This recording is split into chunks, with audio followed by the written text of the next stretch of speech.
नमस्कार, welcome to video शक्ति vision. इस वीडियो में हम लोग करेंगे 97 नंबर सेट प्रैक्टिस इरुडिडिया 7500 बुक का। पहला नंबर क्वेश्चन है, रात्रि में चमकने वाले पिंडों को किस नाम से जाना जाता है? तो इसको सेलेस्टियल बॉडी बोलते हैं, यानी कि खगोलीय पिंड बोलते हैं। ऑप्शन नंबर ए इसका सही आंसर हो जाएगा, ऑप्शन नंबर ए। इनमें से कौन सा सागर हिंद महासागर में स्थित है? तो हिंद महासागर में तिमोर सागर स्थित है, ऑप्शन नंबर बी। इसके अलावा बंगाल की खाड़ी है, और जैसे अरब सागर है। अगला क्वेश्चन है, विश्व के सबसे ऊंची चोटियाँ किस प्रकार के पर्वत में पाई जाती है? तो न्यू फोल्डेड माउंटेन जो होता है, न्यू फोल्डेड माउंटेन, ये बहुत ऊंचा होता है। ऑप्शन नंबर बी हो जाएगा। इसी का एग्जाम्पल है हिमालय इसी का एग्जाम्पल है न्यू फोल्डेड माउंटेन, यानी कि नवीन मोरदार पर्वत का। Option number B. भारत का सबसे बड़ा हिमनद कौन सा है? तो भारत का सबसे बड़ा हिमनद है गंगोत्री, और यहीं से गंगा निकलती है। ऑप्शन नंबर सी। नार्वेस्टर की उत्पत्ति कहाँ से होती है, जिसका सबसे अधिक असर पूर्वी बिहार में पड़ता है? तो नार्वेस्टर का जो उत्पत्ति है ये होता है बंगाल की खाड़ी से, और इसी को क्या बोलते हैं? इसी को हम लोग बंगाल में बोलते हैं काल बैसाखी। काल बैसाखी।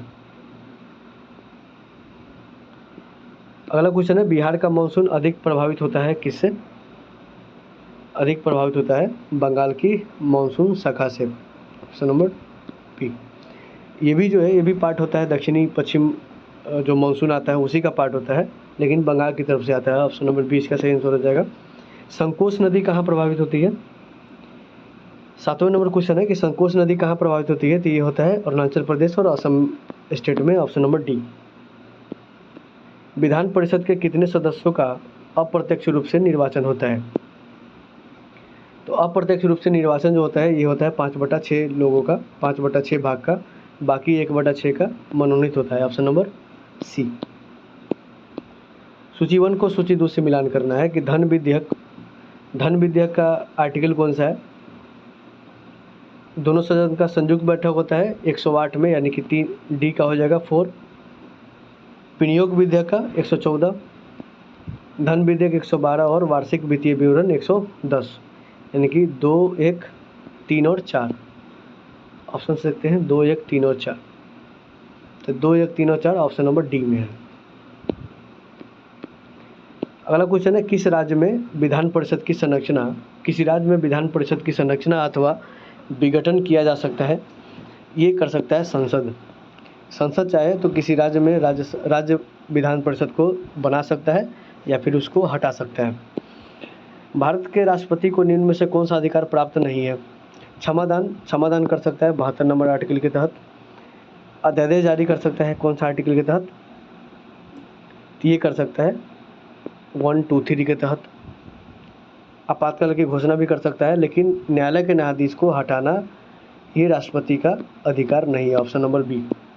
इनमें से कौन भारतीय राज्य की प्रथम महिला मुख्यमंत्री थी? तो सुचित्रा कृपलानी, जो कि आज के यूपी की थी। ऑप्शन नंबर ए हो जाएगा। पूंछी आयोग का रिपोर्ट किससे संबंधित है? पूंछी आयोग का रिपोर्ट, तो पूंछी आयोग का गठन हुआ था 2007 में, और ये हुआ था राज्य और केंद्र के संबंध के लिए। Option number A. श्रम को किस सूची के अंतर्गत रखा जाता है? तो श्रम के ऊपर में दोनों कानून बना सकते हैं, राज्य और केंद्र दोनों, इसलिए समवर्ती सूची में है। Option number C. स्वामित्व योजना का संबंध निम्नलिखित में से किससे है? स्वामित्व योजना, तो इसका जो स्वामित्व योजना को लाया गया था, ये लाया गया था 24 अप्रैल 2020 को, 24 अप्रैल 2020 को। और इसका संबंध किससे है? तो ग्रामीण क्षेत्रों में संपत्ति के स्वामित्व और की अस्थायी कार्ड जारी करने के संबंध में है। Option number D. प्रांतों में शासन व्यवस्था किस अधिनियम के तहत लाया गया?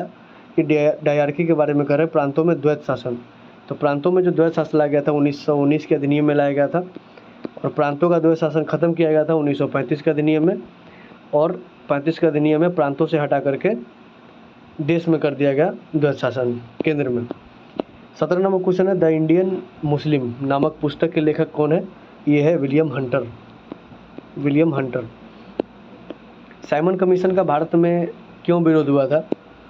तो साइमन कमीशन का जो गठन हुआ था वो हुआ था 1927 में, आया था 1928 में भारत में, और इसमें एक भी मेंबर भारतीय नहीं था। एक भी भारतीय सदस्य नहीं शामिल होने के कारण इसका भारी विरोध हुआ था। Option number C. आया कहाँ पे था? वो उतरा था मुंबई में। निम्नलिखित घटनाओं को सही क्रम में सजाइए। तो बटलर आयोग हुआ था 1927 में। बटलर आयोग का स्थापना और साइमन कमीशन का स्थापना, दोनों का स्थापना हुआ था 1927 में। तो पहला हो जाएगा 5 पहला हो जाएगा, तो ऑप्शन नंबर बी सही हो जाएगा। पुणे पैक्ट हुआ था 1932 में। सविनय अवज्ञा आंदोलन 1930। प्रथम गोलमेज सम्मेलन कब हुआ था? ये भी 1930 में हुआ था। गांधी इरविन समझौता, गांधी इरविन पैक्ट हुआ था 1931 में, और भगत सिंह को फांसी भी मिला था 1931 में। लेकिन गांधी इरविन समझौता पहले हुआ था, भगत सिंह का फांसी बाद में हुआ था। अष्टप्रधान के बारे में निम्न में से क्या सत्य नहीं है? तो अष्टप्रधान एक 8 मंत्रियों का परिषद था। किनके पास? शिवाजी के पास। मंत्रियों को कोई विशेष अधिकार नहीं था। मंत्रियों से परामर्श लेने के लिए शिवाजी बाध्य नहीं थे। मंत्री के पद वंशानुगत है, तो वंशानुगत नहीं थे। ऑप्शन नंबर डी इसका केवल गलत हो जाएगा, तो यानी कि ऑप्शन नंबर डी। निम्नलिखित में से कौन सा जोड़ा सही है? सती प्रथा का प्रतिबंध कब लगा था? तो सती प्रथा पर जो प्रतिबंध लगा था, ये लगा था 1929 में। 1829, यानी कि ये गलत है। शारदा एक्ट हुआ था 1929 में, और सती प्रथा हुआ था 1829 में। शारदा एक्ट आया था 1929 में। हिंदू विवाह अधिनियम कब आया था? ये आया था 1955 में। और हिंदू उत्तराधिकार अधिनियम आया था 1956 में। इसीलिए डी इकलौता सही आंसर है। बुंदेलखंड के बुंदेला विद्रोह का नेता कौन था? ये था मधुकर शाह और Jawahar Shah Bundel. Option number C, Madhukar Shah और जवाहर सिंह बुंदेल। और ये हुआ कब था? ये हुआ था 1842 से 1843 के आसपास।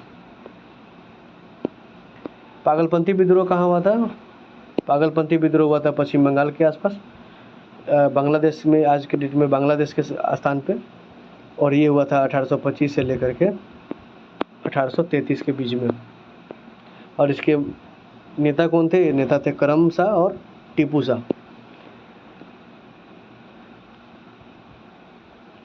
पीपल्स ऑफ एरिथ्रेसी नामक पुस्तक के लेखक कौन है? पीपल्स ऑफ एरिथ्रियन सी। इसका है नाविक समूह, अज्ञात नाविक समूह। Option number D. 26 number question है कि खादानों की कृषि सर्वप्रथम कब प्रारंभ हुआ था? तो ये हुआ था नवपाषाण काल में। Option number A. आवर्धक कांच किस प्रकार की लेंस प्रयोग करता है? आवर्धक मतलब जो फिगर्स को बड़ा बनाए, तो उत्तल लेंस करता है। ऑप्शन नंबर सी। मूर्ति पूजा का आरंभ कब से माना जाता है? मूर्ति पूजा का आरंभ माना जाता है पूर्व आर्यकाल से। Option number A. द्वार समुद्र किस राजवंश की राजधानी थी? ये था काकतीय वंश का। 29 नंबर क्वेश्चन का क्या हो जाएगा? ये था होयसल वंश का। ऑप्शन सी हो जाएगा, होयसल वंश। होयसल वंश का जो राजवंश का राजधानी था, यह था द्वार समुद्र।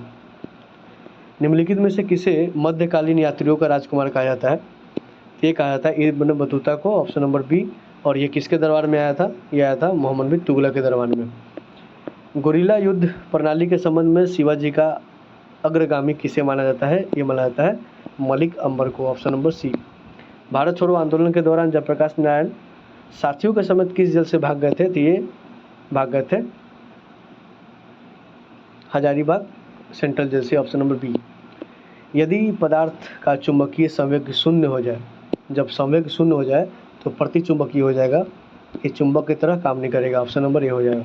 किसी स्थान पर पृथ्वी के चुंबकीय क्षेत्र की दिशा क्या होती है? तो ये दक्षिण से उत्तर की होती है। चुंबक का दक्षिण से ऊपर उत्तर होता है। Option number D. MRI machine इनमें से किसका प्रयोग करता है? तो एम फॉर मैग्नेट, यानी कि चुंबकीय तरंग का। Option number D. केचुए एक विशेष समय पर ही जीवन ज़मीन से बाहर आते हैं वो कब आते हैं, जब भारी वर्षा होता है तब आते हैं।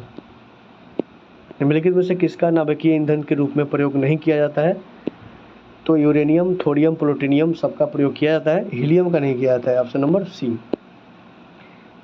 यूरेनियम के रेडियोधर्मी विघटन का अंतिम उत्पाद क्या है, तो जब यूरेनियम का विघटन होता है तो लास्ट में सीसा बच जाता है, ऑप्शन नंबर ए।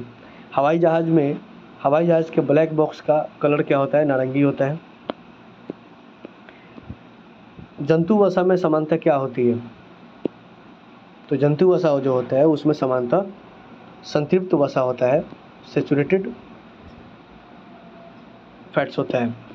एक खाद्य श्रृंखला में सर्वाधिक संख्या किसकी होती है, तो उत्पादक का होता है, प्रोड्यूसर का होता है, ऑप्शन नंबर ए। प्रयोगशाला में सर्वप्रथम डीएनए का संश्लेषण किसने किया था, ये किया था खुराना साहब ने, Hargobind Khurana, option number B. किस साइंटिस्ट ने माइटोकॉन्ड्रिया का नामकरण किया था, तो ये किए थे Carl and Benda, option number C. Haemophilia किस प्रकार का रोग है, ये अनुवांशिक रोग है, एक जनरेशन से दूसरे जनरेशन में ट्रांसफ़र होता है। औषधि का अवशोषण किससे संबंध, औषधि का अवशोषण सबसे अधिक किस भाग में होता है, तो ये होता है अमाशय में। सोडियम एसीटेट को सोडा लाइम के साथ गर्म करने पर क्या मिलता है, हमको मीथेन मिलता है। वह कौन सा ग्रह है जिसके चारों ओर सल्फ्यूरिक अम्ल है, वह कौन सा ग्रह है जिसके चारों ओर सल्फ्यूरिक अम्ल है, तो ये कौन सा होगा, शुक्र होगा। निम्न युग में से भौतिक राशियों का समान विनिमय सूत्र नहीं है, तो विनीय सूत्र किसका सामान्य नहीं है, तो बल और दाब का सामान्य नहीं होता है। बाकी आवेग समय का जो विनीय सूत्र है समान होता है, कार्य और ऊर्जा का होता है, भार और बल दोनों का बराबर होता है। 49 नंबर क्वेश्चन है, क्लोरोफ्लोरोकार्बन से निकलने वाली कौन सी वो गैस है जो ओजोन परत के हानिकारक होता है, ये होता है क्लोरीन, ऑप्शन नंबर बी। इनमें से किस रोग में प्रतिरक्षा प्रणाली कम प्रभावित या नहीं होता है, इन्फ्लुएंजा जो है ये प्रतिरक्षा प्रणाली को प्रभावित नहीं करता है। बाकी एड्स, पोलियो और हाइड्रोफोबिया सभी प्रतिरक्षा प्रणाली को प्रभावित करता है। स्मरणीय तथ्य जो है उसमें है भूमध्य रेखा पे स्थित प्रमुख देश, तो इसमें है Ecuador, Sao Tome Principe, Congo, Somalia, Kiribati, Colombia, Gabon, Uganda, Maldives, Brazil, Congo गणराज्य, केन्या और इंडोनेशिया। इतने जो देश है ये भूमध्य रेखा पर बिलोंग करते हैं। उसके बाद कर्क रेखा पर देखेंगे तो हवाई द्वीप है, अल्जीरिया है, भारत है, मेक्सिको, चाड, बांग्लादेश, बहामास, लीबिया, म्यांमार, माली, सऊदी अरब, चाइना, मॉरिटानिया, मिस्र, ओमान, नाइजर, संयुक्त राज्य अमीरात यानी कि यूएई और ताइवान, ये सभी कर्क रेखा पर स्थित प्रमुख देश है। मकर रेखा पर स्थित अगर प्रमुख देश देखेंगे तो चिली है, ब्राज़ील है, दक्षिण अफ्रीका, ऑस्ट्रेलिया है, अर्जेंटीना, नामीबिया, मोजाम्बिक और टोंगा है, पैराग्वे, बोत्सवाना, मेडागास्कर और फ्रेंच पोलिनेशिया है। उसके बाद देखेंगे कि कौन सी नदी मकर रेखा को 2 बार काटती है, तो ये लिम्पोपो नदी है। कांगो नदी जो है भूमध्य रेखा को 2 बार काटती है, और माही नदी जो कि भारत में है वो कर्क रेखा को 2 बार काटती है। उष्णकटिबंधीय घास का मैदान अगर देखेंगे तो सवाना है अफ्रीका में, कंबोज है ब्राज़ील में, और लानोस कहाँ पे है, वेनेजुएला में है। अगर वहीं शीतोष्ण कटिबंधीय घास का मैदान देखेंगे तो प्रेडीज कहाँ पे, यूएसए और कनाडा के बीच है, पंपास अर्जेंटीना, और डाउन्स कहाँ पे, ऑस्ट्रेलिया में है। आज का सेशन ये भी समाप्त होता है। 98 नंबर सेट के साथ अगले सेशन में मिलेंगे। Thank you for watching.